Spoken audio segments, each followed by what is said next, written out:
Ukraine and Russia accuse each other of shelling the Zaporizhzhia power plant area.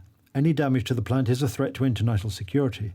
According to Antonio Guterres, the visit of the inspectors of the International Atomic Energy Agency in Zaporizhzhia is necessary. Meanwhile, President of Turkey Recep Erdogan was to propose a temporary ceasefire and initiate diplomatic action between the Russian President Vladimir Putin and the Ukrainian President Volodymyr Zelensky.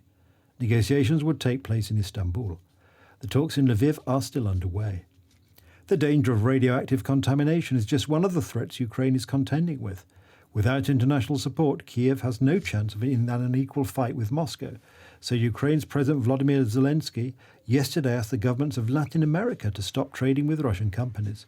To date, in this region, only the Bahamas and the Caribbean have imposed sanctions on Russia. I want you to join the sanctions policy of the United States and Canada so that they have a greater impact on the Russian economy. Do not continue trading with Russia so that the Russians understand that this war has consequences. President of Colombia, Manuel Santos, agrees with the position of President Volodymyr Zelensky. During his visit to Kiev on Tuesday, he addressed the leaders of the countries that have not yet responded to the Russian invasion of Ukraine. Not only your war, it's a war of every country that cherishes its sovereignty. Because what happened to you could happen to any country. And this message must be reiterated. The course of the war is affecting the efficiency of Ukrainian transport. Grain exported from Ukraine goes to Africa and South America. Interruptions in the supply of raw materials may, according to experts, convince countries that have been undecided so far to impose sanctions against Russia. There is already talk of sanctions. Undoubtedly, food issues affect the whole world. They can be used by the Russian side, and the same is happening with the energy sector.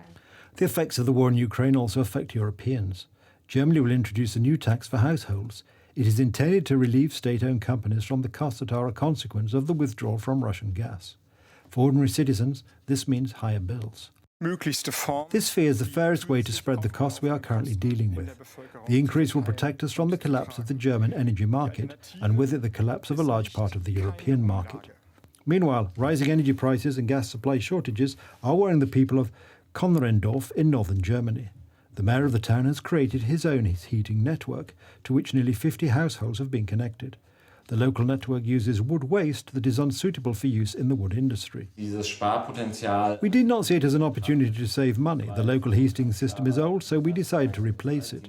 It is obvious that oil will not be cheaper in the near future, but rather it will become more expensive. 15,000 litres are used up relatively quickly. This alternative provides a real solution.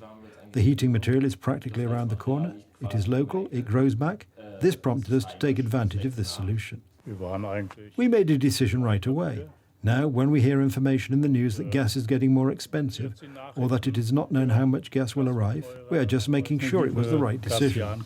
The uncompromising attitude of the Kremlin in continuing the criminal war in Ukraine has contributed to the separation of Russia from world trade, the monetary system, as well as from culture and art.